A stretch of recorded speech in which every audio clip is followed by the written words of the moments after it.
hundreds of clients, and his ideas, insights of stock analysis and investment strategies are highly appreciated and respected by clients. Talking about Mr. Gaurav Jain, well, he's an MBA from IMT Ghaziabad and comes with a corporate experience of 16 plus years at various levels. Mr. Ade and Mr. Jain are also social media educators with 1.5 million plus followers on YouTube, Twitter, Facebook, and LinkedIn. With a strong background in finance and investment, they have been instrumental in creating content that helped individuals make informed financial decisions.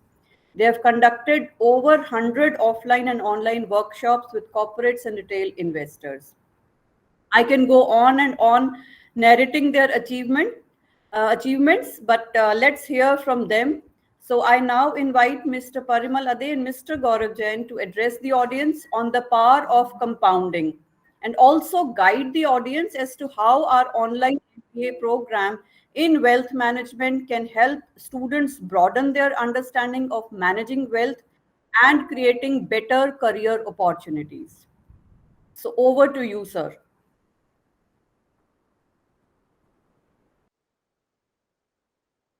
I think thank you, Dr. Kamakshi ji. So yes, so we will talk about power of compounding. So we'll try and keep the humor also in this session, so it should not be a boring session. We'll share a lot of examples also with you. So the flow would be Gaurav will start with the presentation, and तो हमारा मतलब I don't know how many of you have seen our videos or our satsangs we normally conduct on Fridays. So it's a good combination we use in between. So we keep on sharing our thoughts in between, and then question and answer session also will cover up. So over to you, Gaurav. So you can start with that, and then I'll pitch in. Yeah. So I hope that everyone can hear me very well. Yes, sir. So yeah, guys. So this is basically a very, very important topic, right? जो हम humans हैं, right? We are mostly not able to comprehend the power of compounding, right? And we will talk in detail that why we are not able to comprehend all these things, right? Because as a human mind जो है हम linear सोचते हैं, right? हम plus को बहुत easily मतलब हम sums जो है typically easily कर पाते हैं. जब multiplication आता है, जब compounding आता है, जब multiplies numbers आते हैं, तो our human mind is not able to comprehend how the multiplication works, right? और उसकी जो power है वो हमें समझ नहीं आती है. So the point of having this session, and this is part of our wealth management MBA program, is a one subject. एक subject में हमारा एक course वो भी है, topic भी है ये, उसमें भी we have talked in detail about it. So we thought that we will give like यहाँ पर जो since lot of you have joined, so we will have a detailed discussion with lot of examples here. So topic which we will cover, I hope I'll just share my screen as well so that you guys can see my screen as well. Yeah, so these are the basically topic we will cover in this, and like I said कि काफी interactive we will try to keep the session. आपके questions also we will try to take as much as we can in next around 1 hour. So obviously, what is compound interest? What are the benefits of compounding from investing perspective? We will talk about जो है how the snowballing effect on compounding works, cost of dealing and investments, right? And why it is called the eighth wonder of the world. A lot of examples we will give in that. ठीक है, तो ये एक flow of presentation रहेगा. You have guys have any questions? I'm sure team is there, so we will definitely take those questions as well. So again, this is a very, very famous quote, and I'm sure 80-90% of you must have heard this from Albert Einstein. काफी बोलते हैं कि Albert Einstein ने पता नहीं बोला है, नहीं बोला है, कुछ बोलते हैं बोला है, तो काफी सारे अलग अलग रेफरेंसेस हैं. किसी बुक्स में है ये कि he has said this, कि compound interest is the eighth wonder of the world. He who understands it earns it, he who doesn't pays it, right? So why he is calling compound interest the eighth wonder of the world, and we will talk in detail about that in this presentation, right? So होता क्या है compound interest? तो basically एक बहुत ही simple जो meaning है compound interest का वो है इंटरेस्ट अर्नड ऑन इंटरेस्ट. मतलब इंटरेस्ट ऑन इंटरेस्ट का माना जाता है when interest earn on the initial principal amount is reinvested and earns interest itself. तो बेसिकली बहुत सिंपल, अगर मैं आपको समझाऊं तो अगर 100 रुपए हमने डाला है, उस पर 10% का इंटरेस्ट मिला तो 110 हुआ.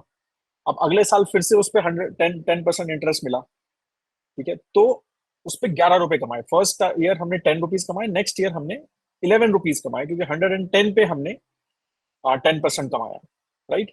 तो 11 रुपीज कमाए, तो ये एक तरह से कंपाउंडिंग हुआ, राइट। तो this is how compounding works, right. 100 से पहले हमने 10 रुपीज कमाए, फिर 11, तो now this keeps on becoming, multiplier effect होता है इसमें, तो ये लीनियर नहीं होता, राइट। तो ये मल्टीप्लायर इफेक्ट इसमें रहता है, right. So this is why the compounding is, जब नंबर ऑफ इयर्स बढ़ते हैं, जब टाइम होराइजन जैसे जैसे बढ़ता है, and we will talk about it, तो वो कंपाउंडिंग का जो इफेक्ट है वो बहुत ज्यादा जबरदस्त हमें टिपिकली रहता है, right? Compounding effect allows investment to grow exponentially over time, right? So time is a very very important factor in compounding, as the interest earned in each period is added to the principal.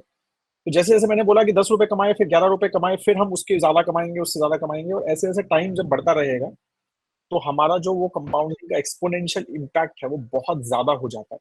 और जब हम देखेंगे कि 10 15 20 सालों में, तो वो मतलब यू विल नॉट बिलीव कि कितना बड़ा इम्पैक्ट हो गया है वो, राइट। तो this is how this works, कि forming a larger base for future interest calculations. तो कुछ एग्जांपल जैसे देखते हैं यहाँ पर, जैसे मैंने एग्जांपल बताया कि 1000 रुपए हमने इन्वेस्ट किए, 10% कंपाउंड किया, तो फर्स्ट ईयर में 100 रुपए इंटरेस्ट आया, राइट। 1000 रुपए पे 10%, 100 रुपए इंटरेस्ट। सेकेंड ईयर में 1000 रुपए पे 1100 रुपए इन्वेस्ट हुए बेसिकली, तो 1210 रुपए इन्वेस्ट आया। एंड तो ये जो प्रोसेस है ये कंटिन्यू होता रहेगा। बेनिफिट्स क्या है, right, why it's compound interest के बारे में इतनी ज्यादा बात होती है, और why we talk so much about it, and like why it is called eighth wonder of the world, कि तो exponential growth, right. Simple interest जो होता है वो सिर्फ प्रिंसिपल पे, सिंपल इंटरेस्ट अगर आप कैलकुलेशन करेंगे तो सिंपल इंटरेस्ट जो माना जाता है वो सिर्फ प्रिंसिपल पे माना, 10% रिटर्न मिलेगा तो मतलब सिर्फ प्रिंसिपल पे मिलेगा। लेकिन कंपाउंड इंटरेस्ट जो होता है उसमें एक्सपोनेंशियल ग्रोथ होती है, क्योंकि इंटरेस्ट पे इंटरेस्ट मिलता है। जो हमने इंटरेस्ट कमाया, जैसे आपने एफडी में भी इंटरेस्ट कमाया, तो उसके ऊपर आपका बेस, वो बेस हो गया, और उसके ऊपर आपने इंटरेस्ट कमाया। तो दिस इज हाउ मेजरली अगर हम सभी इन्वेस्टिंग थिंग्स देखें तो उसी तरह चलता है। और कंपाउंडिंग अगर हम बात करें तो जरूरी नहीं है इन्वेस्टिंग में चलेगा, आपकी नॉलेज में भी कंपाउंडिंग होती है, राइट। आज आपने कुछ सीखा, तो कल जो उसके ऊपर सीखा है वो बेस है, उसके ऊपर सीखा है आपने, राइट। तो we keep on compounding our knowledge also. Compounding works negative also, right. Compounding negative impact भी कर सकता है, जैसे इन्फ्लेशन है, उसका नेगेटिव इम्पैक्ट भी होता है compounding, we will talk more about it. तो यहाँ पर वो है कि एक्सपोनेंशियल ग्रोथ, और अगेन डी ग्रोथ भी हो सकती है, बट कंपाउंडिंग का जो मेजर हम जो बात करते हैं वो हमेशा ग्रोथ के हिसाब से बात करते हैं, कि सिंपल इंटरेस्ट लीनियरली ग्रो करता है, कंपाउंड इंटरेस्ट एक्सपोनेंशियली ग्रो करता है। तो ये बहुत इंपॉर्टेंट वर्ड है यहाँ पे, exponential, leading to higher returns over time, right. तो उससे रिटर्न्स हमारे बढ़ते हैं। Long term advantage, why again and again investing में एक लॉन्ग टर्म की बात बहुत ज्यादा होती है। आई एम श्योर अगर आपने कोई वीडियोस हमारे देखे हैं, या नॉर्मल किसी एक इन्वेस्टर्स के टिपिकली वीडियोस देखे हैं, या जैसे वॉरेन बफे के बारे में बात की है, या फिर कहीं पर भी आपने जो बड़े इन्वेस्टर्स हैं जिन्होंने मल्टीप्लाई किया है वेल्थ को काफी बार, कभी भी उनसे बात करेंगे तो वो कंपाउंड इंटरेस्ट और एक लॉन्ग टर्म होराइजन के बारे में बात करते हैं। Longer you let your investment compound, right, time जैसे जैसे बढ़ेगा तो इंटरेस्ट ऑन इंटरेस्ट का जो इम्पैक्ट है वो बहुत ज्यादा हो जाता है। The greater the potential returns, right? Even the small investment can grow substantial with enough time, right? तो छोटा भी इन्वेस्टमेंट अगर हमने किया, एग्जांपल से मैं कुछ कुछ चीजें समझाऊंगा आपको, तो छोटा भी इन्वेस्टमेंट हमने अगर किया है तो वो जो है बहुत बढ़ जाता है अगर हम उसको इनफ टाइम देते हैं, राइट। री investment of earning, compound works best when you reinvest your earning, right. अगर आप अपने इंटरेस्ट को री इन्वेस्ट नहीं कर रहे हो, काफी बार ऐसा भी है कि हमने कोई जगह इन्वेस्ट किया और डिविडेंड ले लिया, या फिर हमने इंटरेस्ट को निकाल लिया, ठीक है, और उसको इन्वेस्ट नहीं किया और बाकी रहने दिया, जैसे एफडी है। अब आपने री इन्वेस्ट नहीं किया उसका इंटरेस्ट, तो वो 1000 रुपए पे 10% मिला, तो 1100 रुपए मिला, वो 100 रुपए निकाल लिए, फिर 1000 रुपए पे 10% मिलेगा, फिर 100 रुपए निकाल लिए। तो री इन्वेस्टमेंट अगर आप नहीं करेंगे तो कंपाउंडिंग वर्क नहीं करेगा। तो जो भी इंटरेस्ट मिल रहा है, जो भी हमारा इंटरेस्ट मिल रहा है, उसको री इन्वेस्ट करना है, राइट। तो वो compounding works best when you reinvest your earnings, allowing the investment to grow continuously, right. And of course सबसे बड़ा जब हम इन्वेस्ट करते हैं, एक ऑब्जेक्टिव सबसे बड़ा इन्वेस्टिंग का होता है टू बीट इन्फ्लेशन, राइट। ये कोर्स में हमने बहुत डिटेल में चीजें डिस्कस की हैं इन्फ्लेशन के बारे में, जो MBA वेल्थ का कोर्स है। बहुत बड़ा ऑब्जेक्टिव जो फाइनेंशियल एडवाइस का होता है या फिर जो वेल्थ मैनेजमेंट का होता है, तो एक सबसे बड़ा ऑब्जेक्टिव जो हमारा क्लाइंट के साथ डिस्कशंस होते हैं वो यही होता है कि यार इन्फ्लेशन को बीट करना है।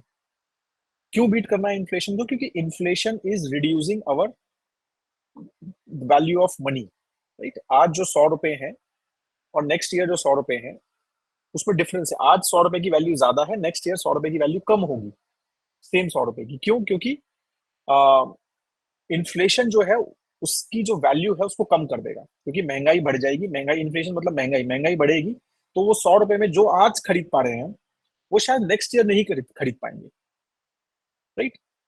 तो सबसे बड़ा रीजन इन्वेस्टिंग का क्या होता है? वो होता है इन्फ्लेशन को मिटिगेट करना या इन्फ्लेशन को बीट करना। कि इन्फ्लेशन, भाई महंगाई को मेरे को उसको उससे ज्यादा कमाना है, इसलिए मैं इन्वेस्ट कर रहा हूँ। तो compounding can help you counteract the effect of inflation. तो इन्फ्लेशन भी आपकी नेगेटिव कंपाउंडिंग करती है, क्योंकि इन्फ्लेशन में भी कंपाउंडिंग हो रही है। इन्फ्लेशन जो है 7% अगर बढ़ रही है, ठीक है, सपोज 7% बढ़ रही है, तो उसकी भी कंपाउंडिंग हो रही है, राइट। तो इसी तरह अब जैसे काफी बार, I think Parimal will talk more about it, but काफी लोग बोल रहे हैं कि इन्फ्लेशन कम हो गया, राइट। अभी नंबर आया, जैसे यूएस की इन्फ्लेशन का नंबर आया 2.9%, इंडिया का भी इन्फ्लेशन का नंबर आया 3.5%। तो ये बात हो रही है कि कम हो गया। वो कम नहीं हुआ है, वो बेस बहुत बड़ा था, उसके ऊपर 3.5% बढ़ा है, राइट। तो पहले बहुत बढ़ चुका है, एक लेवल में पहुंच गया, तो अब 3.5% उसके ऊपर बढ़ा है। तो बेसिकली क्या है, उसमें भी कंपाउंडिंग हो रही है इन्फ्लेशन में। अब उसको हमें बीट करना है, तो बहुत बड़ा, as a set, biggest objective of investing is to beat inflation, ठीक है। तो वो सब फर्स्ट ऑब्जेक्टिव होता है, उसके बाद सारी चीजें स्टार्ट होती है, right. As the exponential growth of investment can outpace the rising cost of living, right. तो ये सारे जो है हमारे बेनिफिट्स मेजरली रहेंगे। So now I think I'll take few examples and then Parimal can pitch in more. Right? Suppose you invest 5 lakh rupees today, expect this amount to earn 10% interest over time. Example लिया है बिल्कुल simple, और बाकी कुछ real time examples भी देखेंगे, ठीक है। तो value of sum after 5, 10, 15, 25 years would be as follow, right. अब हम इन्फ्लेशन का, सॉरी, इसका कंपाउंडिंग का इम्पैक्ट देखते हैं कि कितना जबरदस्त इम्पैक्ट है। 5 लाख रुपए मैंने इन्वेस्ट किए, 10% सपोज मैं कमा रहा हूँ हर साल, एग्जाम्पल है ये। तो ऑब्वियसली अभी तो 0 years पे है, तो यहाँ पर 0 आ गया। अब 5 साल के बाद जो इन्वेस्टमेंट है, राइट, ये 8 लाख रुपए का हो गया। अगर 10% बढ़ा है, तो हमने 3 लाख रुपए कमाए फर्स्ट 5 years में, ठीक है। 5 साल में हमने 5 लाख का 8 लाख कर दिया, ठीक है, 8.05 लाख कर दिया, तो हमने 3.05 लाख कमाए। नेक्स्ट 5 years में कुछ भी नहीं किया हमने, और पैसा नहीं डाला, 5 लाख ही डाला हुआ है। नेक्स्ट 5 years में 10% बढ़ा, तो हमने हमारी वैल्यू हो गई almost 13 lakh rupees, 12.96 lakh rupees. हमने नेक्स्ट 5 years में कितना कमाया? 4.9 लाख रुपीज। तो पहले 5 years में 3 लाख रुपए कमाया था, नेक्स्ट 5 years में 4.9 लाख रुपीज कमाया। क्यों कमाया ऐसा? क्योंकि इंटरेस्ट पे इंटरेस्ट मिला हमें, कंपाउंडिंग का इम्पैक्ट। अब और देखो, अब उसके बाद 15, राइट। तो अब 11 से 15 years में कितना कमाया? 7.9 लाख कमाया। तो क्या हुआ? 3.05, 4.9, अब यहां पर पहुंच गए 7.9। उसके बाद 12.75 लाख कमाया, अगेन 16 से 20 इयर्स वाले टाइम पीरियड में। कुछ भी नहीं किया है हमने, सिर्फ 5 लाख इन्वेस्ट किए थे, ठीक है। उसके बाद 20.53 लाख कमाया एक साल में, ठीक है। तो हमारा वैल्यू कितना पहुंच गया? 54 लाख। 5 लाख रुपए 54 लाख बन गए 25 साल के बाद। उसके बाद 33 लाख कमाया, एक साल में हम 33 लाख कमा रहे हैं, मतलब सॉरी 5 साल में हम 33 लाख कमा रहे हैं, ठीक है। तो 87 लाख रुपीज बन गए हैं 30 इयर्स के बाद। तो यू कैन इमेजिन कि अब ये अमाउंट अगर हम बड़ा कर दें, ये 5 लाख की जगह 1 करोड़ रुपए कर दें, तो ये जो नंबर्स हैं ये माइंड बॉगलिंग हो जाते हैं। अभी तो हमने सिर्फ 5 लाख ही डाला है, तो 33 लाख 5 लाख 5 साल में कमाए हैं। अब आप ये सोचो कि इसको 20 टाइम्स किया जाए तो सारी वैल्यू 20 टाइम्स हो जाएंगी, राइट। तो ये जो नंबर्स है ना, ये एकदम आपको लगेगा कि यार, मतलब कि सिर्फ अगर 1 करोड़ रुपए डाल दिया हमने, तो हम अगर छोड़ दें और 10% की कंपाउंडिंग होती रहे, तो you will be surprised how much money that investment is making for you after like 15-20 years, जो है वो आपको को समझ ही नहीं आएगा कि how much money that money is earning. तो वही मैं कह रहा हूँ कि ये इम्पैक्ट जो है ना, ये वाउ फैक्टर जो कंपाउंडिंग में आता है टिपिकली, क्योंकि जिस तरह के इंटरेस्ट रेट्स हम कमाते हैं, एक इक्विटी की बात करें या फिक्स्ड इनकम की बात करें, तो वो वाउ फैक्टर वो 15-20 साल के बाद ही दिखेगा है टिपिकली। मतलब आप जब बिल्कुल ये कह रहे हो ये क्या हो गया, इतना पैसा कैसे आ रहा है, ठीक है, तो वो आप यहाँ पर समझ सकते हैं कि 5 लाख रुपए अब 13 लाख रुपीज 5 साल में कमा रहे हैं, 20-20 लाख रुपए बढ़ा। अब ये मतलब 5 लाख रुपए हर साल से ज्यादा कमा रहे हो। अब 5 लाख आपने इन्वेस्ट किए थे, अब 25 से 30 ईयर्स में आप more than 6 lakh rupees, 6 या 6.5 lakh rupees every year you are earning. Why? The power of compounding, right? That money has become 87 lakh rupees now after 30 years. So मैं वही कह रहा हूँ कि this is just 5 lakh we have started. That's why it is still looking, आपको लग रहा होगा कि ठीक है 37 लाख रुपए हुआ है, बट ये जब अमाउंट होता है, we have seen that, ये live case studies हैं. I can add few practical examples which happened with one of my investor कि क्या हुआ था, मतलब power of compounding. I think I was reading one comment also कि ignorance में भी पावर ऑफ कंपाउंडिंग बहुत बढ़िया होती है, and we will completely agree to that, but that ignorance is very important thing. So a lot of people call it patience also. Ignorance, it's okay, it's a bliss if it works in your favor. Now अगर हम ignorance की बात करें तो मैं यहाँ पे एक एग्जांपल देता हूँ आपको. So I have one NRI investor जिन्होंने 1998-99 ये जो फाइनेंशियल ईयर था उसमें एक फंड होता था, एप्पल फंड नाम का एक फंड होता था इंडिया में, ठीक है. तो उसमें उन्होंने एनएफओ में पैसे डाले थे, 30,000 और 20,000 ऐसे 50,000 रुपए टोटल इन्वेस्टमेंट्स किए थे. देन दैट एनआरआई मतलब 50,000 रुपए इन्वेस्ट किए बस, मतलब बेसिक प्रिंसिपल.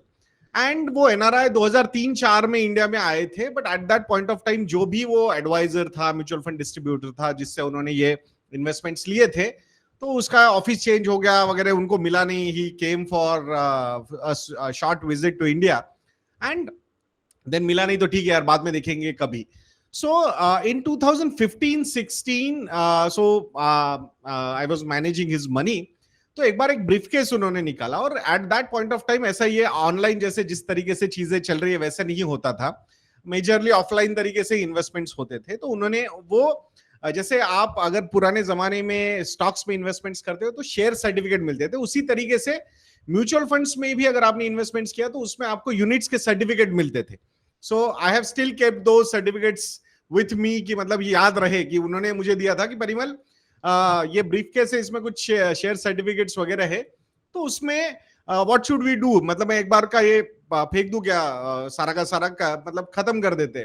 तो मैंने वो देखा, तो एप्पल फंड का मैंने जस्ट नाम डाल के देखा, तो एप्पल फंड गोल्ड प्लान नाम था उसका. तो उसमें वो जो है एप्पल फंड को बिरला सन लाइफ म्यूचुअल फंड ने खरीद लिया था. So that particular fund house went with Birla, and वो फंड का नाम चेंज हो गया था. तो मैंने वो बस उतना ही देखा, मतलब सर मैं देख लेता हूँ जाके. So when I went to office और मैंने पूरा वो देखा कि क्या है, कौन सा फंड है, क्योंकि फोलियो नंबर वगैरह सब था उसमें. तो वो एप्पल फंड को बिरला फंड ने लिया था, और वो एक बिरला आदित्य बिरला म्यूचुअल फंड का एक एमएनसी फंड है, उसमें उसको कन्वर्ट किया गया था. सो जब मैंने एएमसी में फोन किया, asset management company mutual fund company में फोन किया कि ऐसा ऐसा है, so what is the balance, कि जहां वहां कितना पैसा, ये 50,000 रुपए जो कन्वर्ट हुआ था बिरला में, तो इसकी वैल्यू क्या होगी. And you will be surprise to know कि वो जो वैल्यू निकली, मतलब मैंने बहुत बार गेस, अभी ये ऐसा एकदम इंटरेक्टिव नहीं है, नॉर्मली मैं ये इंटरेक्टिव सेशन जब ऑफलाइन होता है तो वहां पे मैं गेस लेता हूं आप लोगों से, बट आप भी यहाँ पे कमेंट सेक्शन में गेस कर सकते हो कि कितना हुआ होगा वो 50,000 रुपए का. So that particular amount turned out to be around 28-29 lakhs rupees in almost 17-18 सालों में. So आप इमेजिन कर सकते हो कि जो कंपाउंडिंग का इम्पैक्ट बैठा था, जो गौरव ने यहाँ पे एग्जांपल आप लोगों के सामने रखा है कि 5 लाख रुपए का investment is becoming 87 lakhs rupees.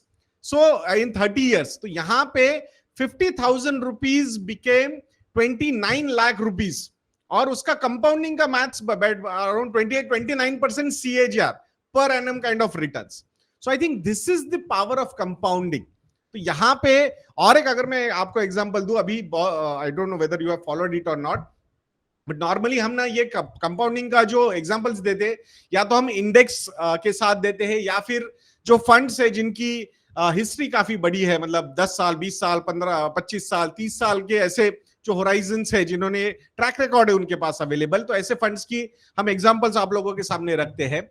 तो उस केस में 1996 में, if I am not wrong, 1995 या 96 में निपॉन म्यूचुअल फंड, जो अभी निपॉन है, वो पहले रिलायंस म्यूचुअल फंड होता था, तो उन्होंने एक रिलायंस ग्रोथ फंड लॉन्च किया था एट ₹10 NAV, और कुछ I think some weeks back, if I am not wrong, वो पर्टिकुलर फंड की जो NAV बनी है वो ₹10 की NAV आज ₹4000 की है।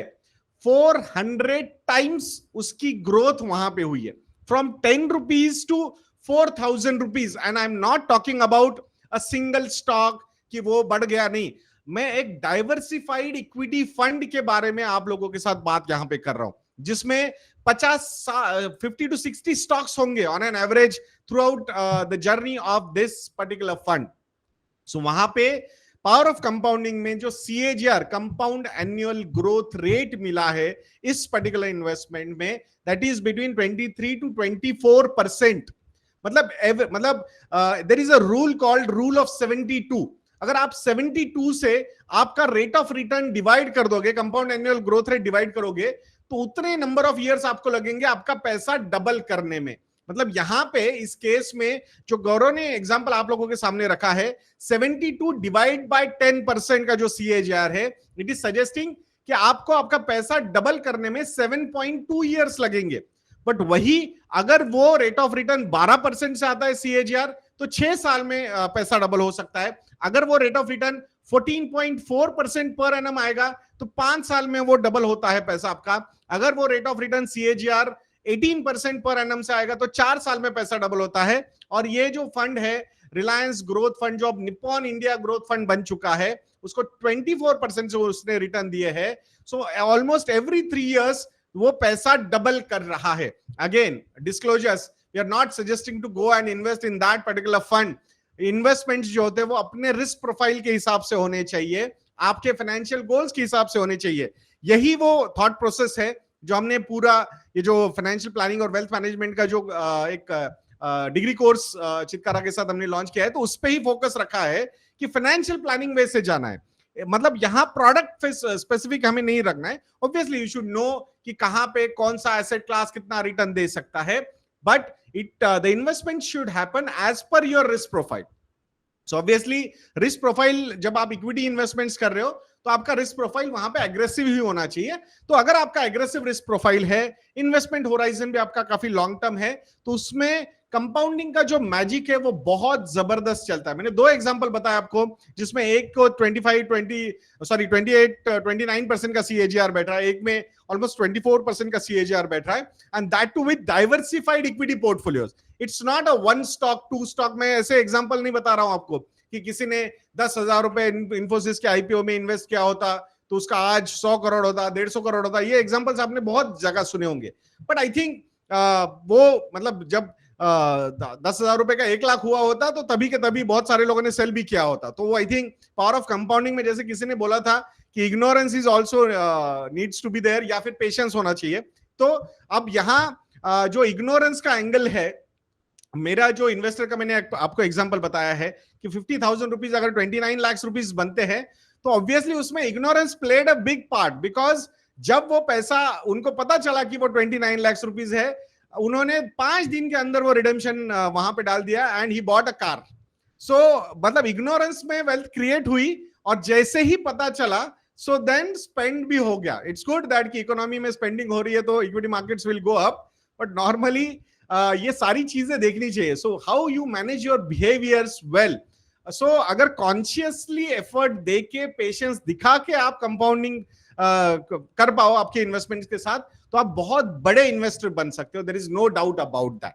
सो ये हमने हमेशा यहां पे याद रखना चाहिए। सो रैशनल वे से आपको 10% का एग्जांपल आप लोगों के सामने रखा है, but the power of compounding जो है वो इक्विटी एसेट क्लास में काफी बढ़िया चल सकती है, क्योंकि equity asset class represents our economy. If our economy is growing at around 6 to 7%, if there is a retail inflation of around 4 to 5%, so nominal GDP growth जो होता है, जो retail inflation and real GDP growth के numbers को अगर हम add करते हैं, so that becomes around 10 to 12%. so मतलब यहाँ पे इक्विटी के पार्टिसिपेशन जो ओवरऑल इकोनॉमी के पॉइंट ऑफ व्यू से हम बात कर रहे हैं, तो 12% तक का ग्रोथ आपको अगर आप एक्सपेक्ट कर रहे हो कि आपकी इकोनॉमी 6-7% से ग्रो करेगी और 4-5% का इन्फ्लेशन है, तो कोई उसे रोक नहीं सकता.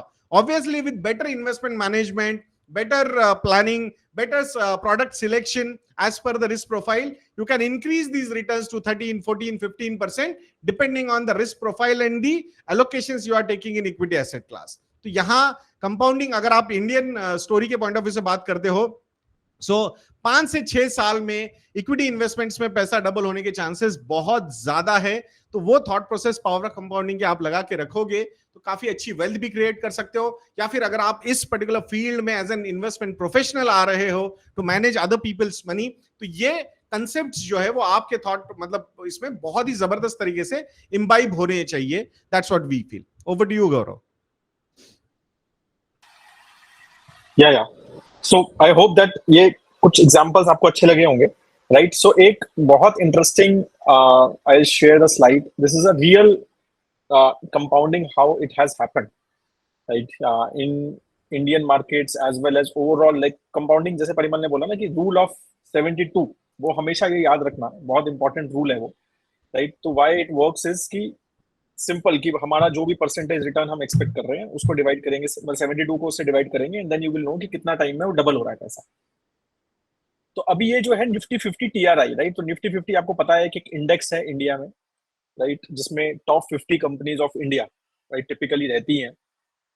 तो we will talk in detail about it. मतलब मैं यहाँ पर बहुत एक्सप्लेन नहीं करना चाहता निफ्टी 50 अगर किसी को नहीं पता है तो, but I am sure at least you have heard about it कि व्हाट इज निफ्टी 50. ठीक है, तो टॉप 50 कंपनी इंडिया का एक इंडेक्स है जो ऑलमोस्ट आई थिंक 30-40 ईयर्स हो गए, 30 ईयर्स से ज्यादा हो गए हैं इसको स्टार्ट हुए हुए. और इसी तरह से एक S&P 500 यूएस का इंडेक्स है जो टॉप 500 कंपनीज ऑफ अमेरिका जो लिस्टेड है. ठीक है, तो वो है. फिर गोल्ड है, यहाँ रियल एस्टेट है और डेट है. तो किस तरह से हमारा पैसा मल्टीप्लाई हुआ है, राइट? कंपाउंडिंग कैसे हुई है, एंड नंबर ऑफ इयर्स, जब मैं जैसा बोल रहा हूँ ना कि 15-20 सालों के बाद जिस तरह से चीजें चेंज होती हैं वो यहाँ पर आपको समझ आएगा. देखो, अब एक साल में ये सब, अभी ऑब्वियसली मार्केट्स एक बहुत अच्छे लेवल पे है, इक्विटी ने रिटर्न्स बहुत अच्छे दिए हैं, तो एक साल में सबने अच्छे रिटर्न दिए हैं. तो 30% रिटर्न आए हैं निफ्टी 50 में ऑलमोस्ट, यूएस में इसमें भी 30% आए, गोल्ड में 10% के आसपास रिटर्न आए, रियल एस्टेट में कुछ खास नहीं है, डेट में ऑलमोस्ट 10% रिटर्न आए. तो इस तरह से 3 साल में यही चीज अगर हम देखें तो कंपाउंडिंग कैसे हुई, ये 1.6x हो गया हमारा पैसा. ठीक है, यहाँ पर ये 1.6x, यहाँ 1.3, 1.2. यही चीज 5 साल में क्या हुआ, 5 साल में डबल हुआ. ठीक है, तो इसका मतलब रिटर्न्स कितने आए, जैसे परिमल ने क्या बोला था कि अराउंड 15% प्लस रिटर्न्स हमारे 5 साल में आए हैं, तभी हमारा पैसा डबल से ज्यादा हो गया. तो 2.2x हमारा पैसा हुआ इन 5 years. तो अगर हमने 1 रुपया डाला था, 2 रुपए 2.2 रुपीज हो गया. 1 करोड़ डाला था, 2.2 करोड़ हो गया. यहाँ पर 2.3x हुआ, यहाँ 1.8x हुआ, यहाँ 1.3x हुआ. कंपाउंडिंग का बता रहा हूँ मैं, ये इसका ये नहीं है कि ये ज्यादा अच्छा एसेट. कंपाउंडिंग कैसे हो रहा है, ठीक है? अब यही चीज 10 किया, अगर हमने 10 साल किया हमने, तो 4x हो गया हमारा पैसा. तो यू कैन इमेजिन, राइट, कि हमारा अब now money has become 4x. तो 1 crore has become 4 crores. This has become 4.4. This has become 2.1 crore. This is 1.5 crore. This is 2.2 crores. Right?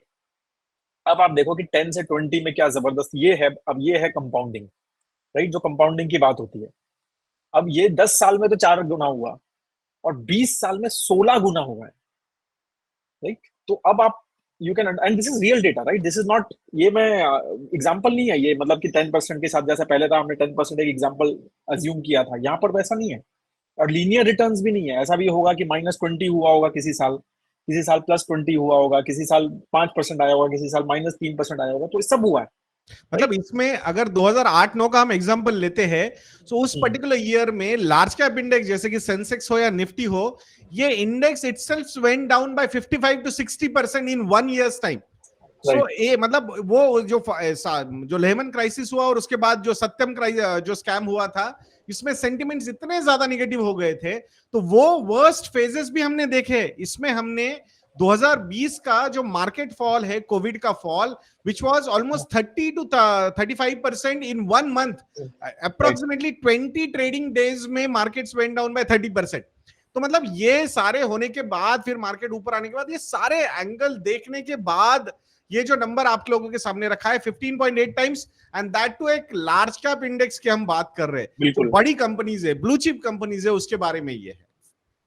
Yes भाई, सर। तो आप अब ये देखो, आप मतलब ये मैजिक जो बात करते हैं ना, जो power of compounding, eighth wonder, right, this is what the eighth wonder why people talk about it. And like I said, right, compounding का जो इम्पैक्ट है वो आपको 10-15 साल के बाद उतना टाइम देना पड़ता है अपने को, क्योंकि यहाँ पर आप देखोगे तो ठीक है यार, 4 साल मतलब 10 साल में 4 गुना ही हुआ, ठीक है, बट जब आप देखोगे यार 16 टाइम्स हो गई मेरी वैल्यू, मतलब 1 करोड़ रुपए किसी ने डाला था वो 16 करोड़ रुपए हो गए 20 साल में, right. So that you think is like wow, ठीक है, कि भाई मैं जो है जबरदस्त मेरी कंपाउंडिंग हुई है, यहाँ 12 करोड़ हुए, यहाँ 9.5 हुए, यहाँ 5 हुए, या 4 crore, obviously interest start, that is like 7% के आसपास का रिटर्न है। रियल एस्टेट में भी 7.5-7% मिलता है, तो ये उस तरह से है। बट ये जो है ये भी अराउंड 14.7% के आसपास का रिटर्न बता रहा हूँ मैं, ये ऐसा नहीं है कि कोई बहुत जबरदस्त रिटर्न आए हैं, ये ऑलमोस्ट इतने इस हिसाब का रिटर्न्स हैं, राइट। तो which is actual returns which Nifty 50 has given as on 31st March 2024 in last 20 years. So this is what the compounding looks like. This is how the compounding works, right? So ये चीजें हमें समझनी है कि power of compounding कैसे work करती है, right. और अब इसमें इन्फ्लेशन का इम्पैक्ट भी है फॉर श्योर, राइट। जैसे ये आप मान सकते हो कि ये इन्फ्लेशन के आसपास के जो डेट टिपिकली जो हमारी एफडीज होती हैं वो टिपिकली इन्फ्लेशन के आसपास के रिटर्न देती हैं, मतलब अगर हम मोटा मोटा देखें तो, ठीक है। तो ये मान के चलो कि उसमें से 4x जो है वो इन्फ्लेशन का इम्पैक्ट रहा, ठीक है। तो इन्फ्लेशन की वजह से हमने पैसा लूज किया, तो मतलब 1 करोड़ की जो वैल्यू 20 साल पहले थी, आज वो 4 करोड़ के आसपास की, 4.1 करोड़ के आसपास की है, ये मान के चलना चाहिए आपको, ठीक है। यहां पर मेरा पैसा 16 करोड़ हो गया है ऑलमोस्ट, तो मैंने 4 टाइम्स ज्यादा पैसा कमाया, ठीक है। तो ये समझ आपको 4 टाइम्स आपने ये चीज आपको यहां से समझनी है कि ये 15.8x क्यों इक्विटी में इन्वेस्टमेंट की बात की जाती है, या क्यों हम जैसे बोलते हैं ना, जैसे मैंने बताया था कि इन्वेस्टिंग करने का पर्पस क्या है, इन्फ्लेशन को बीट करना, right, that is the whole purpose. तो ये जो चीज है 4.1x से 15.8x, तो inflation actually must have taken कि भाई 1 करोड़ 4 करोड़ हो गया, मतलब 4 करोड़ की value is now similar to 1 crore 20 years back, and but I gained 15.8 crores. So I have beaten inflation very, very handsomely, right, in last 20 years because of power of compounding, right? कि कितना जबरदस्त आपने power of compounding यहाँ पर achieve किया है किसने अगर इस तरह का इन्वेस्टमेंट किया। तो this is what we are talking about कि जैसे ही 10 years आप क्रॉस करते हो, right, you will see amazing results in the compounding overall thought process, ठीक है। नेक्स्ट, अब एक इसी चीज में एक और कॉन्सेप्ट आता है, cost of delay in investing, ठीक है। तो क्यों एक चीजें मतलब कि कंपाउंडिंग का क्या है, time is very important, like we discuss about it, कि सबसे इंपॉर्टेंट फैक्टर क्या है। अब हमारा दो चीजें हैं कंपाउंडिंग के, एक interest, higher the interest rate higher the compounding, second क्या है कि हमारा टाइम। तो ये दो चीजें, ऑफ कोर्स प्रिंसिपल, कितना पैसा हमने डाला तो उसके ऊपर प्रिंसिपल हमारा वो इन्वेस्टमेंट होगा। तो 3 ही फैक्टर होते हैं कंपाउंडिंग में, टाइम होता है, टाइम होता है, इंटरेस्ट होता है, और प्रिंसिपल होता है। प्रिंसिपल को चलो हमने मान लिया कि यार जितना पैसा था मैंने डाल दिया, वो मान के चलते हैं। तो अब टाइम ज्यादा देना है हमको अपने इन्वेस्टमेंट पे, और इंटरेस्ट, ऐसे इन्वेस्टमेंट ऐसी जगह पे इन्वेस्ट करना है जिसमें इंटरेस्ट अच्छा आए। ये दो चीजें, और यही चीज सार है, मैं बता रहा हूँ, पूरा वेल्थ मैनेजमेंट का, फाइनेंशियल प्लानिंग का, सब चीजों का यही सार है। अल्टीमेटली इसी की पूरी उधेड़ बुन है कि आप कितने टाइम के लिए इन्वेस्टमेंट करना चाहते हो, कितने टाइम के लिए इन्वेस्टमेंट करना चाहिए, हमारे गोल्स किस तरह से हैं, वही पूरा चीजें हैं, और कितना रिटर्न्स एक्सपेक्टेशन हमें करना चाहिए, या कितना रिटर्न्स उस एसेट क्लास ने दिया है, कितना डिफरेंट डिफरेंट एसेट क्लास ने दिया है। तो वही चीजों का पूरा गेम है, राइट। फाइनेंशियल प्लानिंग ये सिर्फ 2 फैक्टर्स और प्रिंसिपल, कि कितना पैसा हमें डालना है, इसी 3 चीजों में ही पूरा फाइनेंशियल प्लान है, कुछ अलग नहीं है। बस इसी की चीजों के अलग अलग परमुटेशन कॉम्बिनेशंस हैं जब हम पूरा प्लान बनाते हैं, कि कितना इंटरेस्ट एक्सपेक्ट करना है, कितना पैसा डालना है, तो प्रिंसिपल, और कितने टाइम के लिए डालना है। तो वही चीज है, और उसी हिसाब से हमारे सारे गोल सेटअप होते हैं, और उसी हिसाब से पूरा प्लान बनता है। अब इक्विटी में कितना डालना है, म्यूचुअल फंड में कितना डालना है, डेट में कितना डालना है, रियल एस्टेट में, तो वो सारी चीजें उसमें डिस्कस होती हैं। और वही हमने वेल्थ मैनेजमेंट में कोशिश की है कि हमें एडवाइजर, हम आपको इस तरह का थॉट प्रोसेस डेवलप करें। तो अब ऑफ कोर्स जब आप डिले करोगे इन्वेस्टिंग को, कि आज नहीं यार, आज नहीं करता, कुछ टाइम, अभी तो मेरे पास इतना पैसा नहीं है, बहुत सोच सुनने को मिलता है हमें, आप सब लोगों ने भी सुना होगा, अगर आप थोड़ा बहुत इसमें इंटरेस्ट रखते हैं इस फील्ड में, राइट, कि अभी तो यार अभी क्या जरूरत है मुझे पैसे इन्वेस्ट करने की, आई आई थिंक आई नीड, थोड़ा पैसा जमा होने दो फिर इन्वेस्ट करूंगा, या थोड़ा पैसा आने दो, जब मेरे पास 1 करोड़ रुपए आएगा फिर मैं इन्वेस्टिंग स्टार्ट करूंगा। तो ये हम बहुत चीजें सुनते हैं इस तरह से, right. But cost of delay in investing is big big problem, right, because हम जैसे जैसे डिले करते हैं हमारी कंपाउंडिंग का इम्पैक्ट उतना कम होता है। जैसे मैंने बताया आपको 10 साल प्लस 15-20 में कितना डिफरेंस आ रहा है, राइट। अगर हमने डिले कर देंगे हम 5-7 साल के लिए कोई अपनी इन्वेस्टिंग स्टार्ट करने के लिए, तो उसका जो इम्पैक्ट है वो बहुत ज्यादा आने वाला है, बहुत ज्यादा। तो कभी कोई पूछे ना कि when is the right time to start investing, always the answer is today is the right, we are already late, today is the right time to start investing. Always the answer is, मतलब इसमें कोई पूछने की जरूरत नहीं है किसी से कि अभी है क्या मार्केट ऊपर है क्या सर नीचे है क्या, इंटरेस्ट रेट गिरने वाले हैं क्या बढ़ने वाले हैं क्या, ये कुछ नहीं होता है। When is the right time to start investing, today is the right time to start investing. अगर हमें पावर ऑफ कंपाउंडिंग का पूरा इम्पैक्ट लेना है, अगर हम लॉन्ग टर्म के लिए इन्वेस्ट कर रहे हैं तो today is the right time, we are already late. yesterday was the best time, today is the right time। अब yesterday तो नहीं जा सकते, तो today is the best time। तो यही चीज हमें समझनी है, राइट। तो यहाँ पर अगेन 4 लोगों का एग्जांपल, जस्ट एग्जांपल है, जस्ट आपको समझ आए कि आप अगर डिले कर रहे हो तो कंपाउंडिंग का कितना ज्यादा नेगेटिव इम्पैक्ट हो रहा है। 4 लोग हैं, अलग अलग करियर है सबका, ठीक है, सबका 50 लाख रुपए इन्वेस्ट करने हैं, ये मान के चला है कि 12% रिटर्न इन्होंने कमाए हैं उस पर। 60 ईयर्स में सब रिटायर होने वाले हैं, चारों के चारों। तो एक अरुण है, एक भरत है, एक चेतन है, एक ध्रुव है, ठीक है। इस अरुण की 25 साल एज है, इनकी 30 ईयर्स एज है, इसकी 35 है, इनकी 40 है। सब रिटायरमेंट जो है 60 में होना है, तो इनके पास 35 ईयर्स है, भरत के पास 30 ईयर्स है, चेतन के पास 25 ईयर्स है, एंड ध्रुव के पास 20 साल, राइट। तो ऑफ कोर्स सबसे पहले कौन अगर इन्वेस्ट करना, सबसे पहले जो है अगर हमने बोला कि आज इन्वेस्ट करो तो Arun will start earliest and Dhruv will start, मतलब उनके पास टाइम जो है वो 20 साल ही है, सबसे कम टाइम है। तो अब हमने क्या कैलकुलेशन की है यहाँ पे कि भाई सबको 50 लाख ही इन्वेस्ट करने हैं, सबके पास 50 लाख रुपए हैं, ठीक है।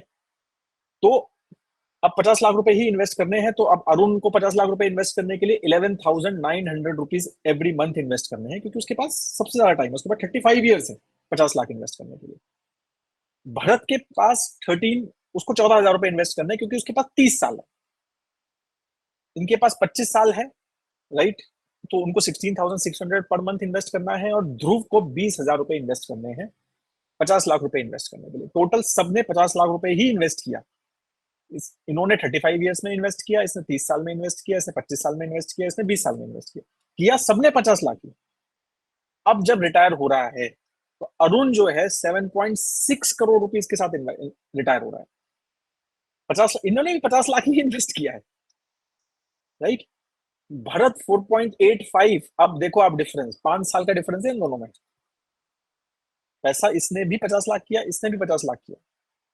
इसने 5 साल डिले स्टार्ट किया, पैसा इसने ज्यादा इन्वेस्ट किया इसलिए कि भाई मैं डिले हूं, मैं ज्यादा करता हूं। बट फाइनल कॉर्पस कितना आया, इसके पास 4.85 करोड़ आया, इसके पास 7.66 करोड़ आया। ऑलमोस्ट 3 करोड़ रुपीज ज्यादा आए अरुण के पास। क्यों? क्योंकि उसने 5 साल पहले स्टार्ट किया था, पैसा उसने उतना ही डाला।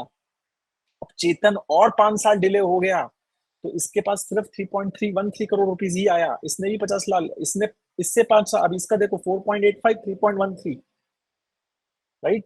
These are actual numbers. Again Dhruv के पास तो 2 ही करोड़ रुपए आए, क्योंकि उसने 20 साल के लिए ही डाला। 50, इसने भी 50 लाख डाला। इसने कहा कि यार मैं लेट हूं, मैं ज्यादा पैसा डालता हूं, चलो ठीक है। तो आप चीजें, अब कंपाउंडिंग का इम्पैक्ट समझ रहे हैं। सबने 50 लाख डाला, एक के पास 8 करोड़ के आसपास आए और एक के पास सिर्फ 2 करोड़ आए, ठीक है। तो this is the power of compounding. This, ये जो टी है पावर ऑफ कंपाउंडिंग में, जो टाइम होता है।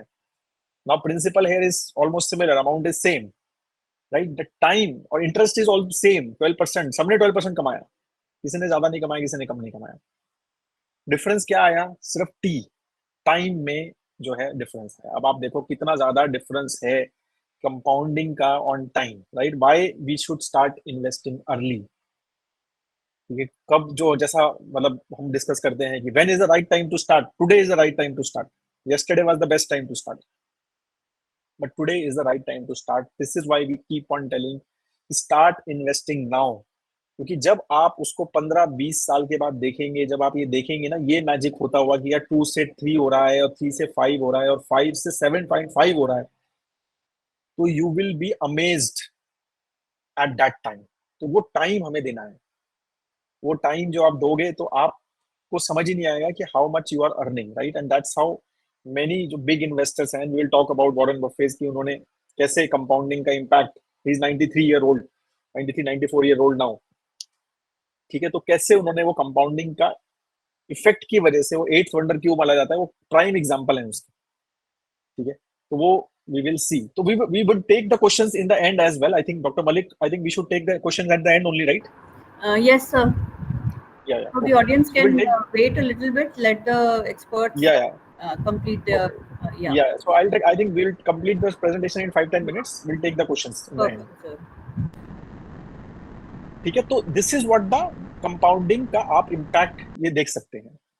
अब ये देखो आप, ये this is again a very interesting chart which we made. ठीक है? तो and this is again actual chart, right? This is not something कि मैंने ऐसे बनाया हुआ है, ये मैंने एक्चुअल में एक्सेल में चार्ट बनाया है, राइट? कि 15% रिटर्न हम अगर कमाते हैं, 40 साल की कंपाउंडिंग जब होती है, ठीक है, तो कैसा होता है, राइट? कि 10 साल में 15% रिटर्न अगर हम कमा रहे हैं तो 10 साल में 3.5 टाइम्स आपकी वेल्थ हुई.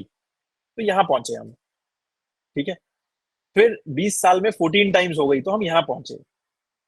30 ईयर्स में 57 टाइम्स हो गई, और 40 ईयर्स में 232 टाइम्स हो गई वेल्थ.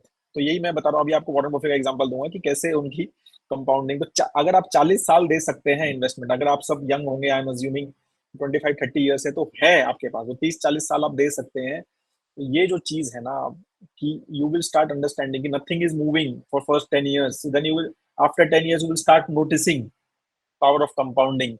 20 ईयर्स के बाद you will start feeling the magic of compounding. After 30 years you will not believe it.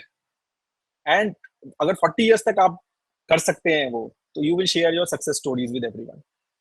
अगर वो consistently ये returns आते हैं. This is actual chart, this is actual exponential chart we have made. ठीक है? तो 232 टाइम्स हो जाएगी वेल्थ आपकी. आप मतलब just imagine, like Parimal said ना, 400 टाइम्स. और उसमें तो कंपाउंडिंग का इंटरेस्ट बहुत ज्यादा था, तो 23-24% से कंपाउंडिंग हुआ था. जो निप्पॉ का एग्जांपल परिमल ने दिया, निप्पॉ ग्रोथ फंड का, जो रिलायंस ग्रोथ फंड था पहले, तो 400 टाइम्स हुआ वो in almost 30 years, right Parimal? 30 years में, हाँ, तो 30 ईयर्स में 400 टाइम्स हुआ वो. ठीक है? तो यहाँ पर ये, क्योंकि उसकी पावर ऑफ कंपाउंडिंग वो 24-25% से कंपाउंड हुआ था. तो यहाँ पर ये 15%, जो कि is not a big deal, right? In the markets we are the kind of growth we are expecting. अगर हम इक्विटी की बात करें, तो इंडिया जिस तरह से ग्रो कर रहा है, तो नेक्स्ट 10-15 साल तक का तो हम ये थॉट प्रोसेस, 10 साल का तो ये थॉट प्रोसेस दे सकते हैं कि यस, ये पॉसिबिलिटी है. कोई ऐसी नहीं है ये चीज ये पॉसिबल नहीं है, ये पॉसिबिलिटी है कि हम 15% रिटर्न 10 साल में कर सकते हैं, राइट? तो ये चीजें जो है ना, ये अमेजिंग रिटर्न्स इस तरह से क्रिएट होते हैं. तो अगेन, like I said, कि Warren Buffett started, like he always used to say, कि he started investing when he was 11 years old. He bought his first stock when he was 11 years old. Now he is 93. तो कितने साल की compounding हुई, right? तो you can imagine, 80 साल के आसपास की कंपाउंडिंग है उनके पास, राइट? और उन्होंने ये बोला भी है, my wealth has come from a combination of living in America, of course, right country, because growth आनी चाहिए. तो आर रिटर्न कहाँ से आएंगे? आप सही कंट्री में है, आप ग्रोथ, हाई ग्रोथ कंट्री में है, तो ऑफ कोर्स आर की बात की उन्होंने यहाँ पे. Some lucky genes, right? Because he was right place, right time, and compound interest, right?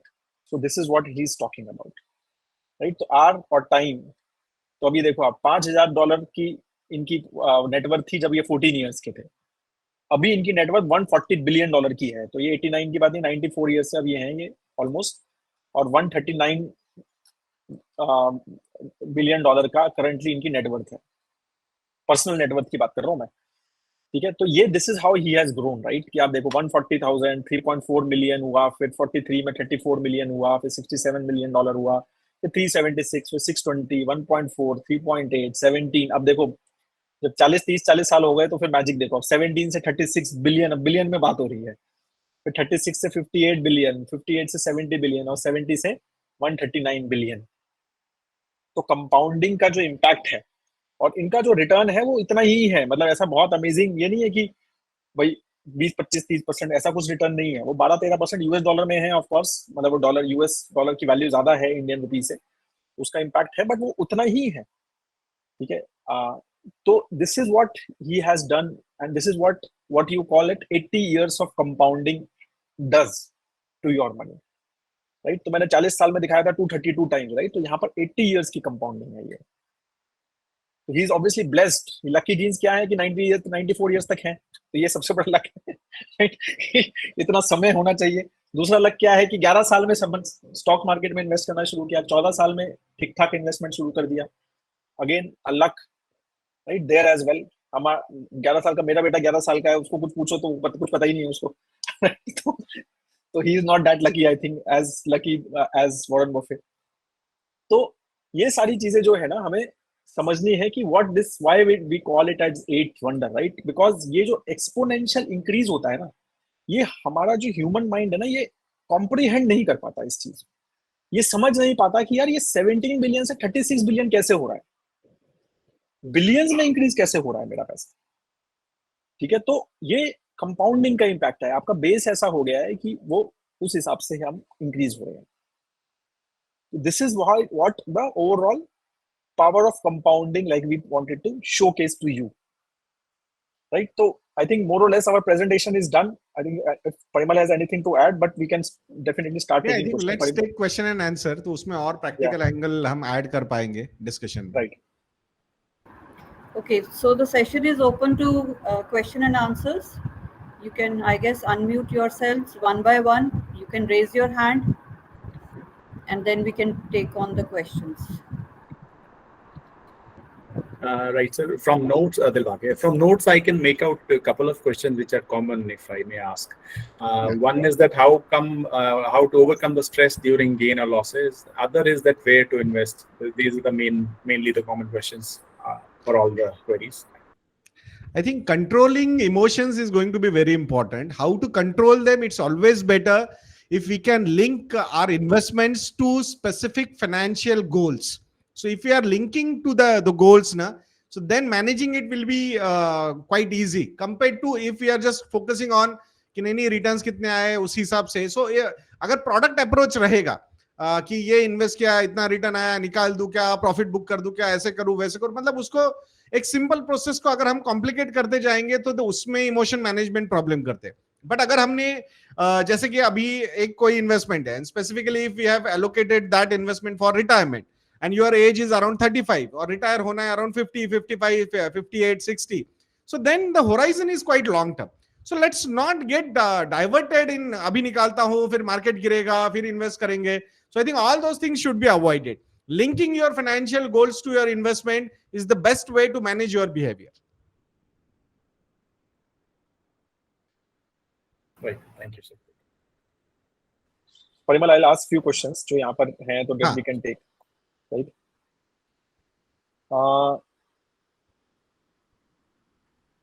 एक आया है क्वेश्चन कि अभी रिसेशन का, मतलब रिसेशन की बातें हो रही हैं, right? So should we do investment now? See, I think the best part about having a history is that we have seen these earlier also. अब जैसे मैं एक एग्जांपल बताता हूँ. In last 16 years, since 2008 till now, हमने ना हर चीज देख ली मार्केट में. मतलब हमने ग्लोबल फाइनेंशियल क्राइसिस देख लिया, 2008 का लेमन ब्रदर्स फॉल हुआ, वहां पे इंडिया में भी प्रॉब्लम क्रिएट हुआ, मतलब लेमन ब्रदर्स फॉल हुआ तो that was a recession only. So हमने वो भी देख लिया. हमने यूरोप में भी रिसेशन देख लिया या स्लो डाउन देख लिया. बिटवीन 2010-11 टू 2013 तक हमने पिक्स क्राइसिस बोला जाता है. पुर्तगाल, इटली, ग्रीस, स्पेन, ये जो कंट्रीज है उसमें बहुत प्रॉब्लम्स हुए. उनके पेंशन फंड्स भी वहां पे डिटेरियोरेट हो गए. सारी मतलब निगेटिविटी हमने देख ली. फिर हमने 2015 से लेके 2020 तक जब वहां पे लगा था कि मेजॉरिटी की गवर्नमेंट आई है and they will be very aggressive with the infrastructure spending and all those things, but I think वो जिस तरीके से एक्सपेक्टेशन था वैसे मार्केट मतलब इकोनॉमी में नंबर्स वैसे नहीं आए, इकोनॉमी थोड़ी सी स्लो भी हुई हमारी, उसके बीच में 2015 से 20 तक मार्केट में कुछ ज्यादा रिटर्न्स भी नहीं आए, इकोनॉमी भी थोड़ी सी लैकलस्टर ही चल रही थी। फिर 2020 में हमने एक ऐसा क्राइसिस देख लिया जो 100 साल में एक बार होता है, 100 ईयर्स में एक बार, तो वो भी हमने देख लिया। सो अब मुझे बताइए कि लास्ट 16 ईयर्स में ऐसा कोई क्राइसिस नहीं है जो हमने देखा नहीं है। सो अगर रिसेशन की बात करें सो 2 बार रिसेशन देखा है, एक बार हमने 2020 में भी देखा, एक बार 2008-9 में भी देखा। सो आई थिंक ये सारी चीजें आती रहेंगी, these are cycles, we can not deviate from these cycles. What is more important? Sticking to your financial plan is very important. Allocations towards equity asset class from the long term point of view is also very important. 1, 2, 3 साल के लिए allocation करना है तो equity is not an asset class to invest. Long term के लिए अगर करना है तो equity is one asset class. तो ये सारी चीजें होगी, ऐसा नहीं है कि पहली बार कभी हुआ है। So don't worry about that, this will also pass. 2008-9 का everybody remembers the fall, market went down by 60%, but nobody remembers, मतलब 20,000 से 8,000 पे सेंसेक्स नीचे आया, बट 8,000 से 20,000 फिर से एक बार 1.5 साल के अंदर सेंसेक्स चला गया था। 2020 का भी फॉल देख लीजिए आप कि वहां पे जो सेंसेक्स था 40,000 से 25,000 आया, बट 25 से 40 भी वो एक साल के अंदर वापस चला गया था। तो ये नंबर्स जो है ना, ये याद रखिएगा हमेशा कि ये सारी चीजें होती रहती है। ये मार्केट जो है ना, ये डिमांड सप्लाई पे चलता है। उस चक्कर में जब डिमांड बहुत कम होती है और सप्लाई बहुत मार्केट में बढ़ जाता है तो markets fall, but these things will over the period will come up. Major reason because अगर इकोनॉमी ग्रो कर रही है, इकोनॉमी 6-7% से ग्रो कर रही है, 4-5% का इन्फ्लेशन है, 10-12% का नॉमिनल जीडीपी ग्रोथ है, तो आपकी जो कंपनीज है which are representing your economy will try and grow their earnings by around 13 to 15%, and that's what you can expect from equity asset class from the long term point of view. All right. So can we like open few direct questions as well? मतलब सिमरन जी का hand raise है, दीपांजन जी का है, if we can raise so that we can take some, because comments में तो फिर मजा नहीं आएगा, सब एक आध दो सामने आएंगे तो I think we will have a better discussions as well. Yes, the people who have raised the hand can please speak on their questions. Hello, नमस्ते सर। या वर्धमान जी बोलिए। हाँ सर, मेरा एक क्वेश्चन था कि जैसे वेल्थ ऑफ कंपाउंड, जैसे पावर ऑफ कंपाउंडिंग है, लॉन्ग टर्म में क्या इस प्रोसेस में कोई रिस्क इन्वॉल्व है? For example we have seen countries like Turkey जहाँ पे इन्फ्लेशन रेट 50-100% तक बढ़ गए, तो ओवर द टाइम हमारी वेल्थ तो ग्रो हो रही है बट उसकी value of that money is very less. इस टाइप का क्या रिस्क लॉन्ग टर्म में हमें एनालाइज करना होगा? मतलब इस टाइप से कोई रिस्क है कंपाउंडिंग को?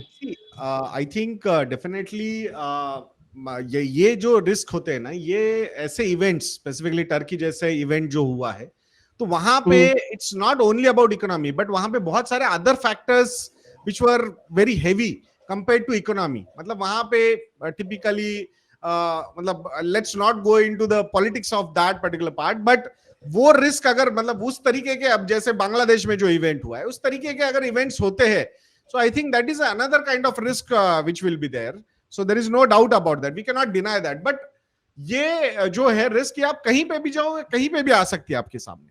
So only thing is that we should believe in our democracy, and ultimately democracy अगर हमारी अच्छी तरीके से लाइव रहेगी तो फिर इकोनॉमी, जीडीपी ग्रोथ वगैरह वो सारी चीजें अच्छी रहेगी। बाकी बहुत सारे लोग ये भी एग्जांपल पूछते हैं, सर जापान में जैसे हुआ रिटर्न्स ही नहीं है 20-25 सालों के लिए, 30 सालों के लिए, तो फिर क्या? तो अगर जीडीपी ग्रोथ ही नहीं है, अगर इन्फ्लेशन नहीं है, तो रिटर्न कहां से आएंगे? So return is a by product of GDP growth and inflation. So those numbers should be there, those positive numbers should be there, then there will be growth. तो ये हमने समझना चाहिए, जो बहुत स्ट्रॉन्ग केस है इंडिया की आने वाले समय में। हम जो बात कर रहे हैं कि हम $50 ट्रिलियन तक जा सकते हैं बाय 2050, तो दैट इज, मतलब ये कंपाउंडिंग का है मैथ। 12-13% का अगर नॉमिनल जीडीपी का कंपाउंडिंग रहेगा तो that number is quite achievable. We will not be surprised if we achieve that number. Right. Simran, if you can, yes, who is sorry, Surbi speaking. Surbi, yeah.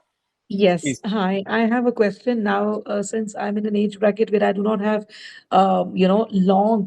very long-term investment, but I do have a little corpus. So, how to invest and wherein that should be invested to get the best results? See I think Surabhi ji अब जो normally investment horizon नहीं है specifically, मतलब I am considering that कि आप retirement के नजदीक है, so that is the am I right, वही है? Not really.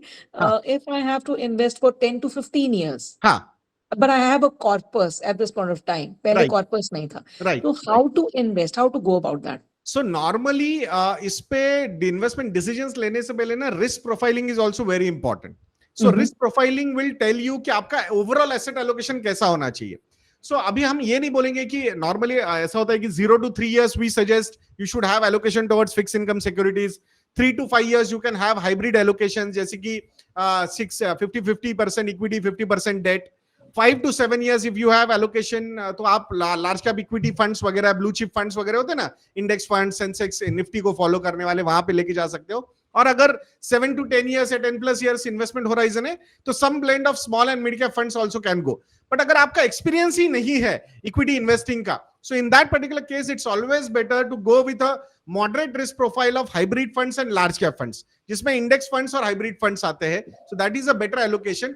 बट ये बहुत सारे और भी डिस्कशंस होने चाहिए इसमें कि अब तक का एक्सपीरियंस कैसा है, क्या क्या खर्चे हैं, उस हिसाब से वो प्लानिंग होना चाहिए. सो रिटायरमेंट प्लानिंग, कॉर्पस प्लानिंग, कितना मंथली उसमें से इनफ्लो अगर हमें चाहिए नहीं चाहिए, तो वो सारी चीजें. सो ये प्रोडक्ट स्पेसिफिक सॉल्यूशन मत ढूंढिए, आप प्रोसेस पे जाके अगर सॉल्यूशन ढूंढेंगे ना, so then you will create a very good portfolio. तो risk profile and investment horizons, your experience and overall financial structure is going to be very important in this particular discussion. Thank you so much. Thank you. Yeah, next. Shiv Prasad can ask the question. Yeah, Yeah, Shiv hi sir. Prasad. Yeah. Hi sir. In countries where growth is not there, generally should investors prefer large companies or small companies, sir? See, I think again this also depends on their risk profile. So obviously if countries means big countries जहाँ पे GDP growth नहीं है, but there will be some sectors which will be doing well. जैसे कि हमने US जैसी economy के बारे में बात की कि जहाँ पे 2-3% का मुश्किल से GDP ग्रोथ आ रहा था, फिर भी there is an index called Nasdaq which has grown. जो गौरव ने एग्जांपल भी देखा आपको कि लास्ट 10 years में more than 4 times या फिर हमारे इंडेक्स से ज्यादा वो ग्रो हुआ है. So obviously it totally depends on कि it's not about small and mid cap कहाँ पे, but which sectors are doing well. उस पे भी बहुत सारे फैक्टर्स आते हैं जहां पे जीडीपी ग्रोथ कम होता है. So it's all about selecting the right growth sector in that particular economy. Right. और जैसे मतलब जापान में भी ये एग्जांपल्स हैं, राइट? अभी इवन दो ओवरऑल इकोनॉमी नहीं ग्रो करती है, राइट, बट है वहां पर सेक्टर जो एक्सपोर्ट ओरिएंटेड सेक्टर्स हैं, राइट, तो they are still doing well, right, तो उनका रिटर्न्स फिर भी ठीक ठाक है, राइट. तो it is not, I think हम बहुत ज्यादा इस चीज पे फोकस करते हैं, स्मॉल मिड लार्ज पे बहुत ज्यादा मेरे को लगता है कि डिस्कशन होता है, बट वो इतना ज्यादा इंपॉर्टेंट नहीं होता है. हमें फोकस इस चीज पे करना चाहिए कि यार राइट सेक्टर, राइट कंपनी कौन सी है, चाहे वो कोई भी कैप की हो, अगर हम उसको अच्छे से एनालाइज कर सकते हैं, समझ सकते हैं, तो वो ज्यादा इंपॉर्टेंट चीज होती है. ठीक है, ये बहुत ज्यादा फोकस नहीं करना चाहिए इस चीज के ऊपर कि अरे ये लार्ज कैप है तो ये ज्यादा करेगा, ये कम करेगा. तो मतलब ये चीजें हमें ओवरऑल हाँ एक बड़े लेवल पे ही समझना जरूरी है कि क्या है, बट अगर हम एक थोड़ा स्पेसिफिक जाते हैं, स्टॉक स्पेसिफिक जाते हैं, तो इन सब चीजों का इम्पैक्ट बहुत इफेक्ट कम होता है. Okay, so I think Dipanjan can ask. Mr. Dipanjan. Sure, ma'am. Sure, ma'am. So my question is, I have got around 25 years of service left, and I can, invest 50% of my monthly compensation. So that's the available amount which can be invested. Now, what can be the right asset allocation for me for a year? 10 year of 25 years. See, I think यहाँ पे तो goals आपके long term ही है. When you have almost 25 years of your service left, and if you plan your investments for your long term financial goals like your children education and retirement, so in that particular case, whatever allocation you want to take for these goals, I think that allocation can go towards equity asset class. And the best part about your investing journey would be you will keep on doing it in a systematic way. So on a regular basis, if you can keep on allocating the money, so I think equity is an asset class which you can go. Jisme you can go for large cap funds also, multi cap funds also, some small and mid cap allocation also. So overall, a diversified equity portfolio would be a better option for you to achieve these goals. So I have got one more question. What is the percentage of investment can I make to any international fund? I mean, what is the percentage of the total investment on a monthly basis I can make to any See, international there- fund? means overall there is no limitation as such, but when the growth is in India, so in that particular case, from the diversification point of view, having allocation of 10% of your total allocation towards international funds could be a good thing. Specifically, a lot of people want their kids to send abroad for higher education. So in that particular case, it could be a good idea. But the growth numbers would be really good for emerging markets compared to developed markets. That's what we feel. Thank you. Thank you very much.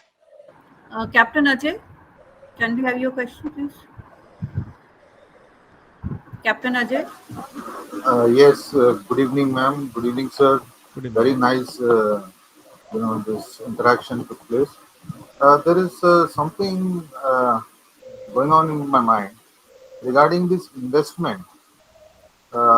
Investment versus the growth and versus the inflation. We are all comparing all these things. Mortality also, when we are investing, they shut down that one also, the mortality part. But when we are getting in close to the maturity of the fund, that time something like this budget comes into the situation and it shakes up everything, whatever we have, planned. So the cost of the health during that time also, it is changing because of that budget process and all. Now everything goes haywire, that सब कुछ तो अच्छे से plan किया था, last में आके इसने कबाड़ा कर दिया. Like the, पेट्रोल का प्राइस ले लो, चाहे यहाँ मर्जी कर लो, कुछ भी कर लो, वो वापस आके वो लोग सब बैलेंस कर देते हैं. तो इस चीज को कैसे समझा जाए? सी आई थिंक उस केस में सर, हमने अभी हमारा एक सेशन हुआ था चितकारा के साथ ही, हमने सेशन किया था पुणे में, तो उसमें भी ये क्वेश्चन आया था. सी आई थिंक टैक्सेस बढ़ने का रीजन एक ये है कि the kind of rewards we are getting from one asset class, तो वहां वो participation from the government will also be there. हाँ, इफ देयर विल बी, अभी एग्जांपल के तौर पे अगर अभी आप बोल रहे हो कि एफडी में आपको 30, if you are in highest tax bracket, so आप 30% टैक्स भर रहे हो एफडी के इंटरेस्ट पे, बट जहां आपको 7% एफडी का इंटरेस्ट मिल रहा है, वहां आप 30% उस पे टैक्स भर रहे हो, और यहां आपको लास्ट 1 ईयर में 30, 40, 50% के रिटर्न्स मिले, तो वहां पे अपने को 12.5% पे गवर्नमेंट अभी लेके गए. I am not trying to justify what they have done, but that's how things have happened in the overall global markets. So global मतलब डेवलप्ड इकोनॉमीज की अगर हम बात करते हैं तो यही सिनारियो होगा. अगेन ये रिस्क है कि आगे जाके भी हमारे टैक्स बढ़ सकते हैं. Definitely that risk is there, we can not deny that, but the rewards will also be on a higher side. So यहां जो भी आप कैलकुलेशन कर रहे हो, तो आप अभी मान के चलो कि 12% का टारगेट रिटर्न लेके ही आपने सारे कैलकुलेशंस करने चाहिए. इक्विटी इन्वेस्टिंग के पॉइंट ऑफ व्यू से हम बात कर रहे हैं. बाकी ओवरऑल पेट्रोल प्राइसेस बढ़ना, all those things, I think अगर कैपेक्स के प्लान्स इतने बड़े होते जा रहे हैं इनके, तो उस केस में गवर्नमेंट नीड्स रेवेन्यूज. तो अब जो मतलब if the middle income people are the milking cows, so I think they will keep on milking it, and that's how the best part about democracy is that every 5 years we'll get an opportunity to raise our voice. So unless we will not be able to do that. But एक चीज है कि यहाँ returns आए हैं अच्छे, that's why the participation has increased, और we do not have other options also to invest in that particular case. तो ये सारी चीजें जो है ना, ये मतलब एक दूसरे से लिंक्ड है. सो अगर रिटर्न्स नहीं रहेंगे इक्विटी साइड में, so then in that particular case इतना ज्यादा टैक्स जो है वो भी लॉजिकल नहीं रहेगा. एंड प्लस एक डिमांड वो भी चल रही थी कि स्ट्रीमलाइन करो, टैक्सेशन स्ट्रीमलाइन करो. तो ऐसा लग रहा था लोगों को कि बाकी लोगों को नीचे लेके आएंगे, बट इन्होंने इक्विटी को ही वहां पे ऊपर लेके गए.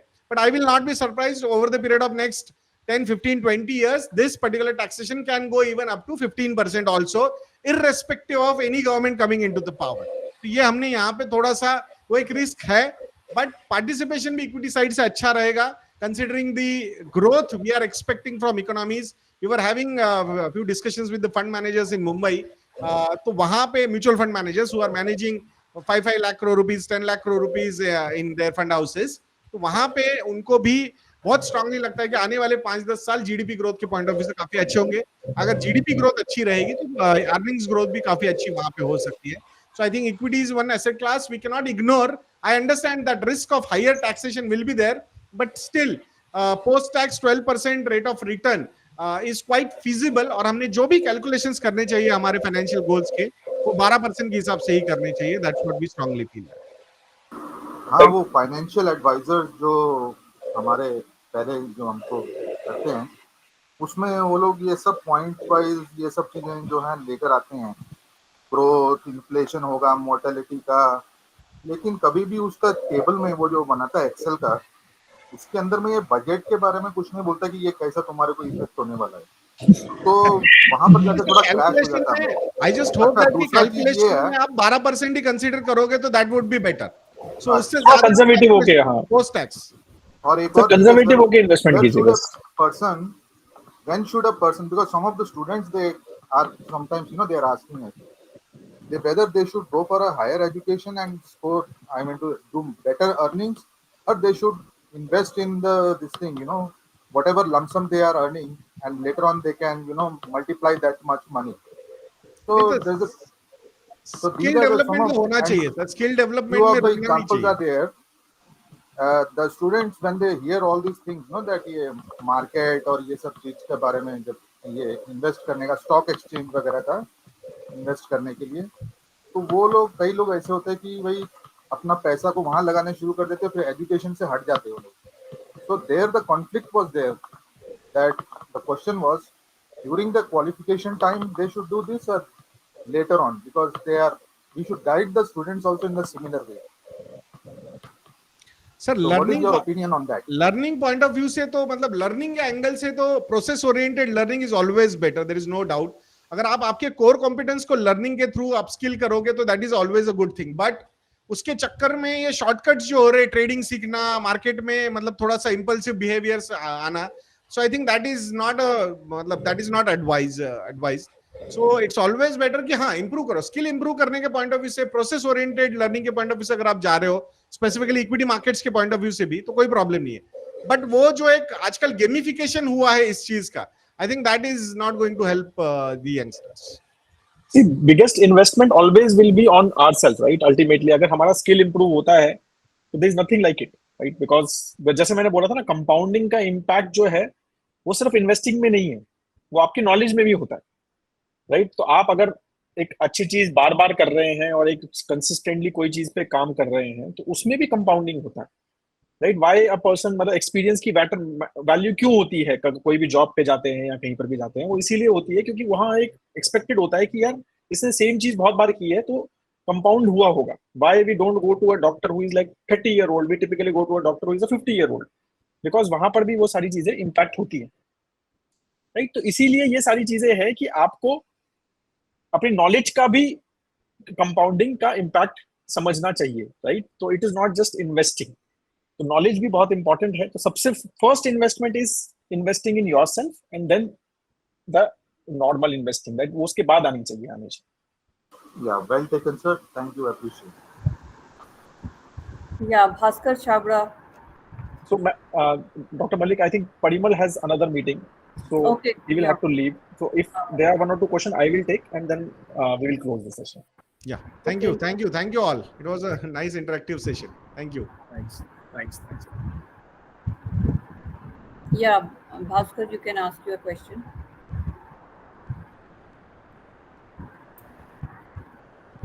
Yes, Yeah, Bhaskar. Bhaskar, you can ask your question, please. Hello. Yes. Yeah. Sir, now one question on behalf of learner is that how, this online MBA wealth management with Investiapna will help learners. Before you answer, sir, I just want to show with the help of AI, we are able to do the analysis pretty quickly. So I just want to share a 2-slide analysis, if you may allow me. Sure. Yes. So these are the questions, sir, in the chat which we received, right? Right. Okay. So I think I am not full screen, right? Should I? You're not on full screen. I'll just put it. Thanks. Yes. Now I can see. Yes. So these are the primarily main questions that we have received on chat, right? So if I compare it with our program for wealth management, so I am surprised to see that all the questions have been covered in our content, our subjects, right? So this is Yeah, absolutely. See, first we have to. I just will give a brief, right? Why we did this program, right?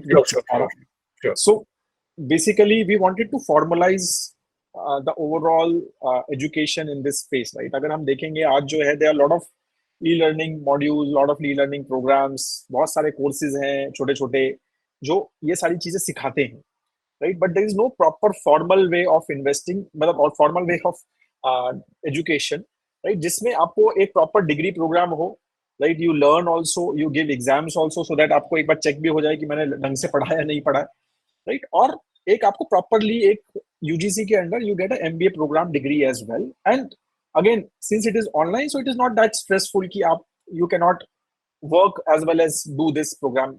तो ये दोनों चीजें साथ में भी आप कर सकते हो.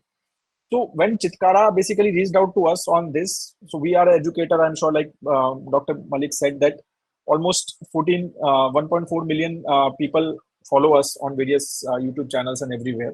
तो बहुत सारे लोग ये चीज कहते हैं कि सर आप बहुत सारी बातें करते हो, बट एक प्रॉपर स्ट्रक्चर्ड वे में कोई चीज करना चाहता है, कोई फाइनेंशियल एडवाइजर बनना चाहता है, या खुद की फाइनेंशियल प्लानिंग करना चाहता है, या स्टॉक मार्केट के बारे में समझना चाहता है, या म्यूचुअल फंड इंडस्ट्री के बारे में बहुत अच्छे से समझना चाहता है, right? Like we talked about this concept of power of compounding with right examples, right? तो हमने जो सीखा है, मैंने भी एमबीए फाइनेंस किया है, परिमल ने भी एमबीए फाइनेंस किया हुआ है, बट हमने कुछ नहीं सीखा था ये एमबीए फाइनेंस में। मतलब वेल्थ के बारे में, वेल्थ मैनेजमेंट कैसे करना है, फाइनेंशियल प्लानिंग कैसे करना है, ये नहीं सिखाया गया, राइट? और I am sure the most of the MBA finance courses are like that. तो thought when we talk to Chitkara, तो ये थॉट था कि यार this is an extremely important space, lot of growth is expected in this, right? We are seeing how people are basically attracting towards this overall stock market and mutual fund industry. 60 lakh crore rupees abhi asset under management hai mutual fund industry ka. So there is definitely demand for ek to understanding this space, career opportunities in this space, and even for yourself. ठीक है कि यार कुछ नहीं हुआ, मैंने नहीं career बनाया, तो मेरे को खुद बहुत अच्छे से समझ आ जाएगा कि पैसा मेरे को अपना कैसे करना है, या मेरे को अपनी फैमिली का कैसे करना है, राइट? तो ये तीनों objective basically we wanted to cover, ठीक है? तो इसीलिए हम now with our experience, we are working in this space from 2008, right? So now for last 15-17 years का जो एक्सपीरियंस है talking to the clients, we manage almost 1000 crore rupees asset under management. As I said, 1.4 million people follow us. We do lot of live sessions, lot of such interactive sessions. Thousands of questions we solve, right? One-to-one sessions we take, financial planning sessions we take. तो हम खुद एक SEBI registered advisers हैं, research analyst हैं, हम stock market में भी deal करते हैं, म्यूचुअल फंड में भी डील करते हैं। तो ये with wide experience we thought कि यार ये चीज जो है एक अच्छे से लोगों को पता चलनी चाहिए कि how this space works, what is a right way to make money, what is a right process, like Parimal was again saying process सही क्या है। अगर आप एक फाइनेंशियल एडवाइजर बनना चाहते हो, या एक रिसर्च एनालिस्ट बनना चाहते हो, एक स्टॉक मार्केट रिसर्च एनालिस्ट बनना चाहते हो, तो क्या राइट अप्रोच क्या है, पहले वो समझना बहुत जरूरी है। तो ये जो पूरा कोर्स है, ये इसी थॉट प्रोसेस से बनाया गया, जिसमें 19 सब्जेक्ट्स हैं, right? If I am not wrong overall, तो उसमें से 12 subjects are going to be taught by us. Parimal will talk, I will teach 2-3 folks more from my team, very very well learned folks. तो हम ही ये 12 subject पढ़ाने वाले हैं total, ठीक है? और ये यही सब्जेक्ट है core financial, like core wealth management subject. कोई हम मतलब बाकी 7 सब्जेक्ट हैं जो यूनिवर्सिटी के पास हैं, जो मार्केटिंग मैनेजमेंट वगैरह वो सब समझाएंगे वो, क्योंकि वो उनका ऑफ कोर्स एक बेसिक चीजें भी समझने, एमबीए प्रोग्राम है तो वो भी सब उनको बताना है। लेकिन हम जो पढ़ाने वाले हैं वो सिर्फ मनी मैनेजमेंट ही पढ़ाने वाले हैं, ठीक है? तो 12 सब्जेक्ट पढ़ाने वाले हैं इन नेक्स्ट 4 years, मतलब 2 years, दैट इज 4 semesters।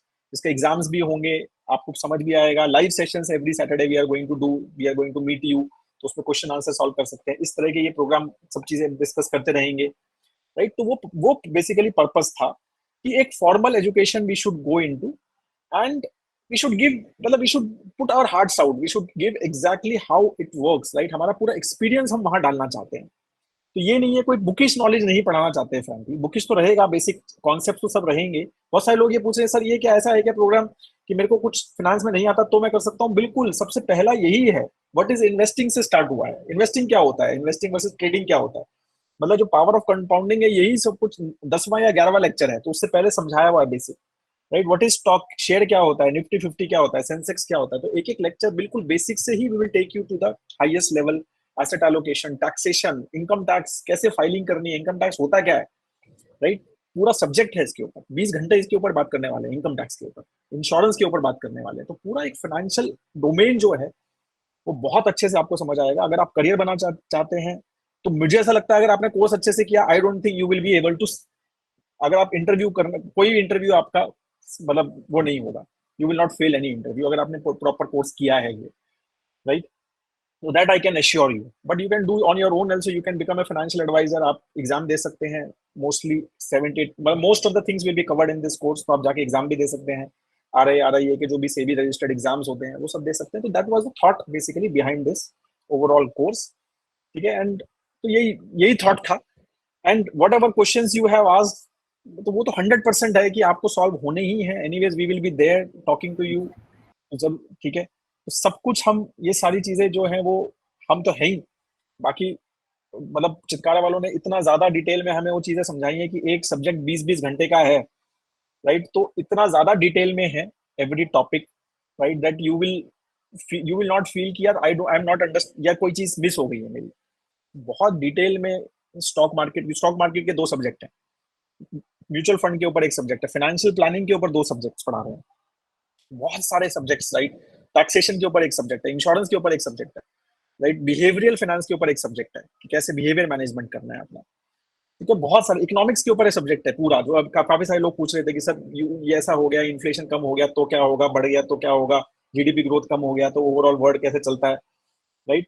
तो उसके ऊपर पूरा एक सब्जेक्ट है, इकोनॉमिक्स फॉर इन्वेस्टर्स, राइट? जो हमें समझनी जरूरी है, हमें वो नहीं पढ़ना है बिल्कुल ही economics as a theoretical subject नहीं, फ्रॉम इन्वेस्टिंग परस्पेक्टिव कि क्या जरूरी है हमें समझना कि यूएस इकोनॉमी वर्ल्ड की सबसे बड़ी है, डॉलर कैसे वर्क करता है वर्ल्ड में, ठीक है? डॉलर डी-डॉलराइजेशन की बात हो रही है, वो क्या है, तो वो सारी चीजें यहाँ पर समझेंगे from today's value perspective. Course का यही, इसीलिए they have hired industry expert so that आज के कॉन्सेप्ट समझाए जाए, नॉट द थियोरी, राइट? 20 साल पहले के कॉन्सेप्ट नहीं, आज क्या रेलेवेंट है वो चीज हम बेसिकली इसमें डिस्कस होगा। Thank you, sir. Absolutely, sir. Thank you. ठीक है? Do we have more Any- questions or should we wind up? I guess it's 5. So 2 more questions, I guess. Santosh. So Bhaskar, you want to talk tech? Yes sir. हाँ। Sir actually मेरा question wealth management course से related है sir, क्योंकि मैं business कर रहा हूँ, तो सर क्या एग्जाम डेट में फ्लेक्सिबिलिटी रहेगी कि जैसे मैं आज नहीं दे पाया सर कि 2 दिन बाद अगर दे पाऊँ या 3 दिन बाद दे पाऊँ, तो सर थोड़ी बहुत फ्लेक्सिबिलिटी रहेगी क्या उसमें? If university wale will give the answer. If I may answer, sir. If I may answer. Yeah. Yes. Okay. Yes. See, this course is absolutely created for the working professional only, right? So one is that we'll be preferring on weekends only, Saturday and Sunday. If you are booked in weekends also, then also we have some alternate option because we are actually focused on the working professionals, right? So you will get options for that also. Right? Okay. Thank you, sir. Santosh,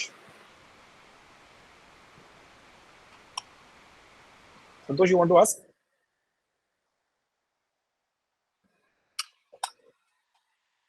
ठीक है, I think we can close this. ठीक है, thank you so much guys for being with us. ठीक है, तो it was very nice talking to all of you.